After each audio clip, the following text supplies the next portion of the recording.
Hey guys, news from Ascalon Arms. Today it's our new handguard for CZ Scorpion EVO 3 S1 pistol variant. So let's have a look. Chamber's empty, so we can safely manipulate the gun here.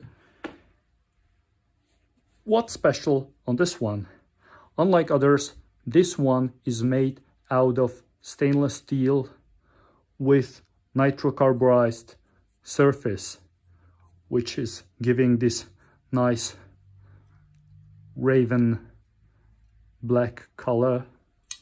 The mounting piece is also stainless steel because of the heat, low heat conductivity, and of course corrosion resistance. So this piece is really sturdy. You don't have to be afraid that your equipment is mounted firmly, because it's really gonna be. So the installation procedure goes like this. We'll need to reach the handguard from the button on these screws, which will be under here. So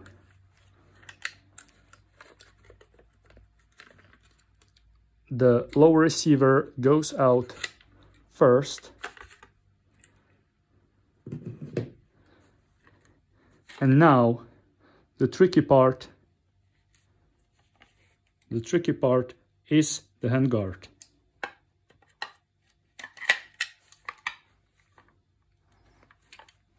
Because we'll need to undo the barrel nut, which is not easy, and we need to clamp the barrel somehow in the vise or whatever you have accessible at home or in your workshop, whatever. So we'll undo this flash hider. Watch your fingers. Don't catch your skin under this this ratcheting piece there. It hurts. So we'll simply undo it like so. Set that on side, and now we need to clamp it. So to clamp over the barrel, we need to reach it somewhere, which the handguard is really preventing us to do so, and the only place is the other end of the barrel, around the chamber in this area. So you will need some kind of spacer with hole for the sling loop to place around here, and the same thing on the other side, and then you can clamp it over the sling loops in this part, and that will give you a secure point, and so you can really grab the barrel nut and undo it with substantial amount of force that you will need. So for that, we have here 1/2-inch ratchet and our barrel nut tool.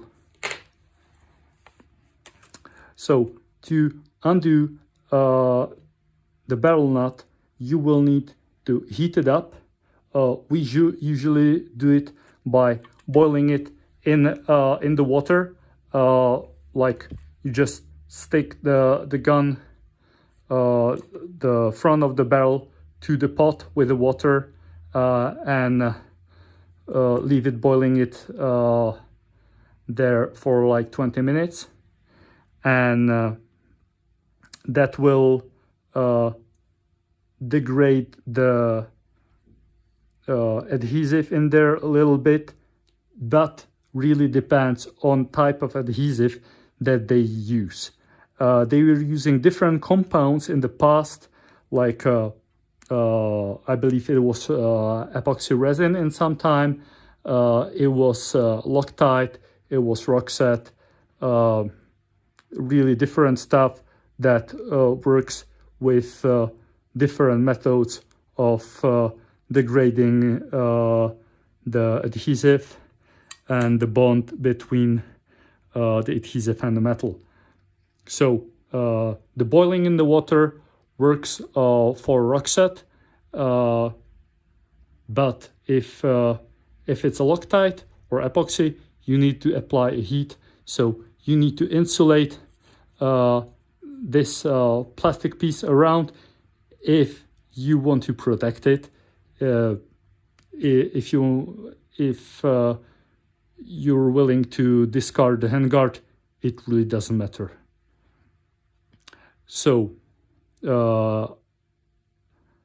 couple layers of tin foil or aluminum foil around the handguard here should protect it from the heat. You can use blowtorch, but yeah, the barrel, if you make it red hot, you will melt the centering ring inside, and after it also the handguard. So there's really no point to go too far with heating if you want to keep the handguard. Sometimes you can loosen it just with substantial amount of force, but yeah, boiling it in the water before worked for us just well enough. So here we go. I already reinstalled this one a couple of times, actually many times. This one, this nut is from customer's gun, so it is what it is.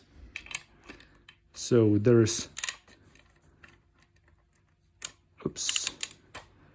not much of adhesive now. There's just thread lock, so I can undo it just holding it in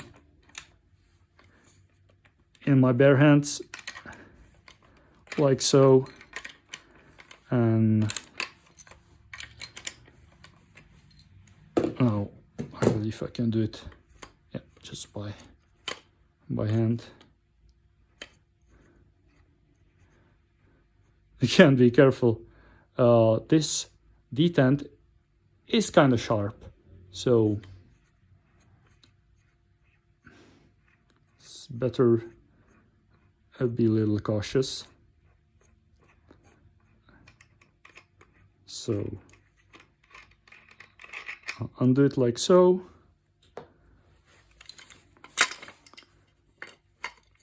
Yeah, as you strip the handguard, the sling loops come off from here and here.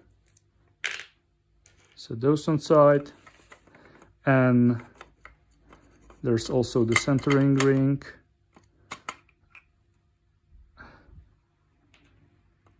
And the handguard itself. So what we need from the handguard, because we'll recycle some components, you can use the charging handle if you're not gonna install something new, and we'll reuse the handguard pin, this plastic component over here. So we'll take on one of the Allen keys that comes with the handguard and push the pin out.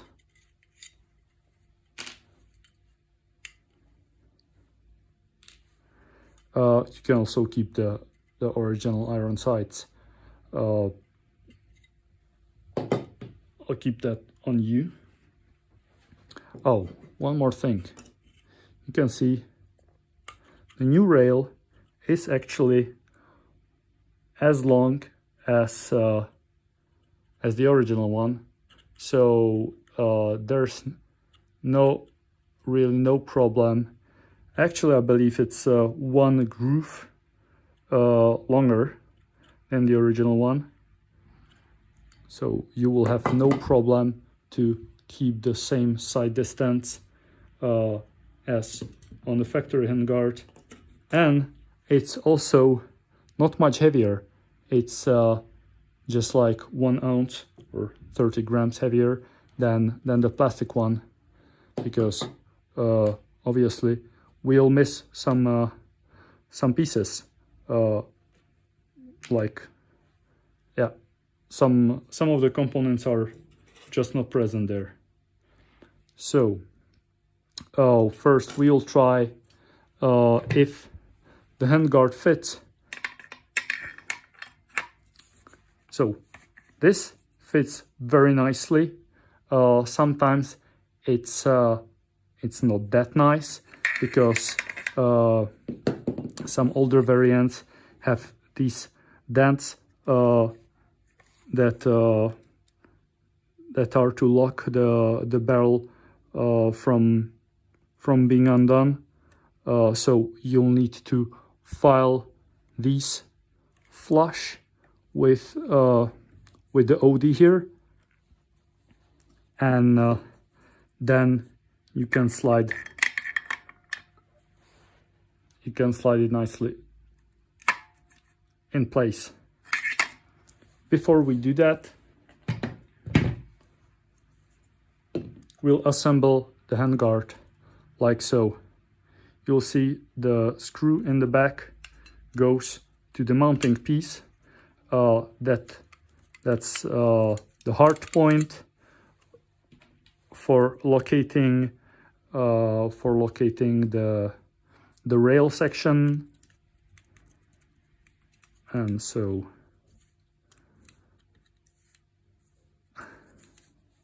that's preventing it from sliding forward and back.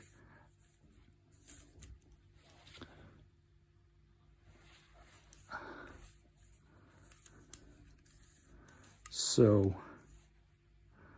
just don't go too crazy, don't go too tight with it, because we'll need to adjust the front before.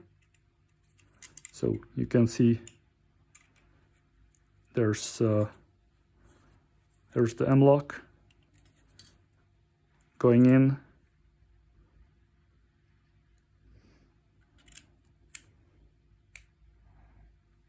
You see it's locking in, so I can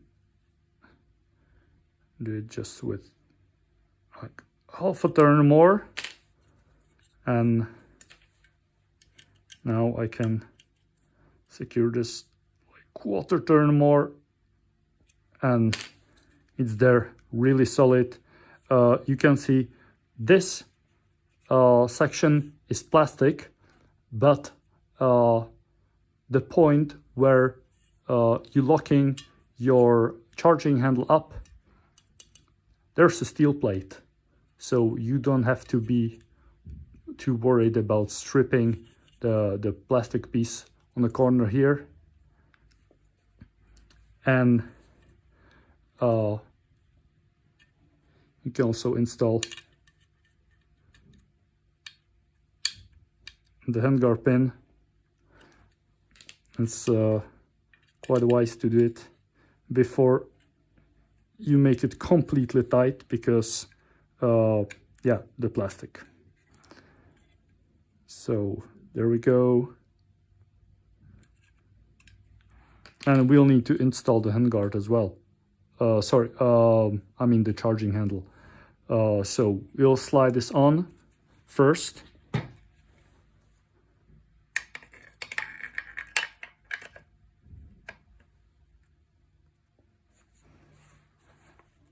You see there's this locking element that is or locating element for the handguard, to go in, so you can just squeeze it there, wobble it into the place, and there we are. So now we use the other hex key to tighten the mounting piece on the button.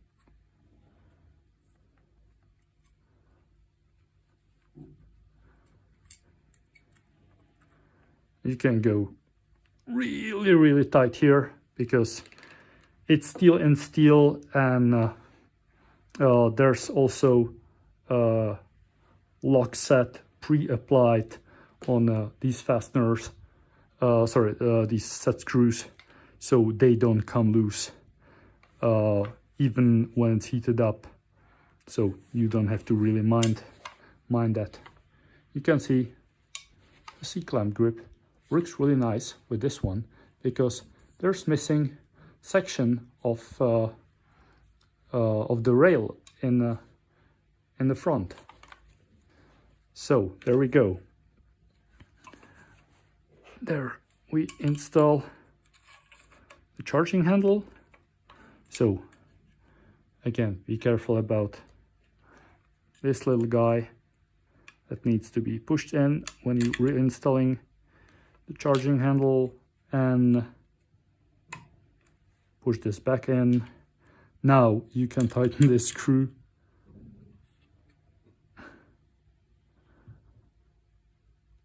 So it's holding really tight.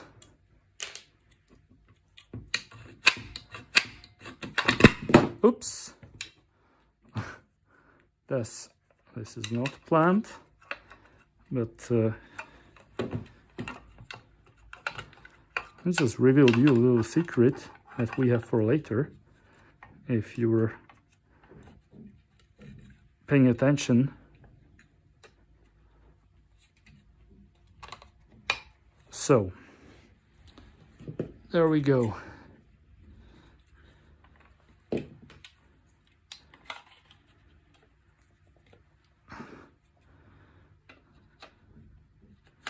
Back with the low receiver, and there we are. So what's with this ugly step? So we're still missing one component there. Oh, look, there we are.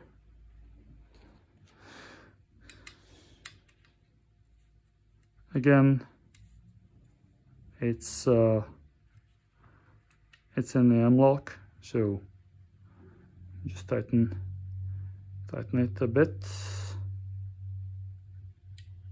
Don't have to go too crazy on this one, so it doesn't open any gap on sides, and just holding nicely in place. And now it depends if you want to keep the original flash hider, you need to reinstall the barrel nut, but this time you need to screw it all the way in. Just a reminder, can you see this? If you go too deep, you will actually lose the engagement surface in here, and you will need to use some kind of pliers or modified socket to reach these surfaces. I would just glue it in place like so, and I'll actually use just a thread lock.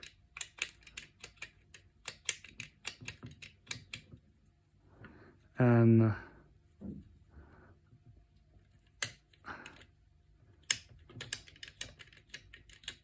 mount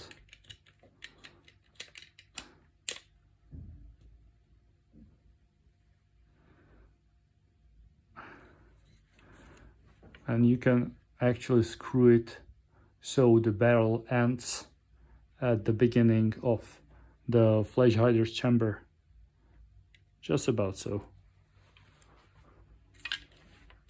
right about there.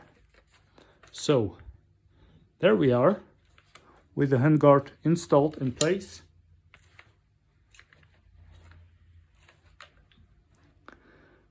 And that's about it.